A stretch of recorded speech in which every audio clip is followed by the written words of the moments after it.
সবাইকে শুভ সকাল। প্রতিদিনের মতো চলে আসলাম রান্নাঘরে। সবাই কেমন আছেন? হয়তো আলহামদুলিল্লাহ সবাই ভালো আছেন ইনশাল্লাহ। তো রান্না করি হচ্ছে কাতলা মাছ দিয়ে, চাল কুমড়া শাক দিয়ে।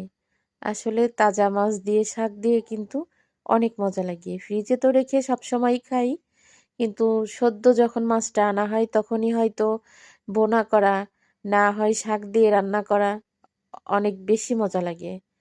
তো যেহেতু রাতে মাছ নিয়ে আসছি, কালকে গেছিলাম বিয়ে বাড়িতে, আসার সময় হচ্ছে ভালো মাছ পাইছি বাজারে, সামনে অনেক মাছ নিয়ে আসছি আসলে।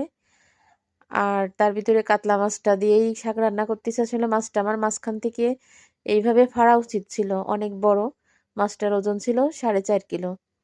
তো মাছটা ফাড়া উচিত ছিল, কিন্তু আমি ফাড়িনি। পিঠের পিসটা অনেক বড় বড় হয়ে গেছে। আর এমনিতেই আমি সবসময় হচ্ছে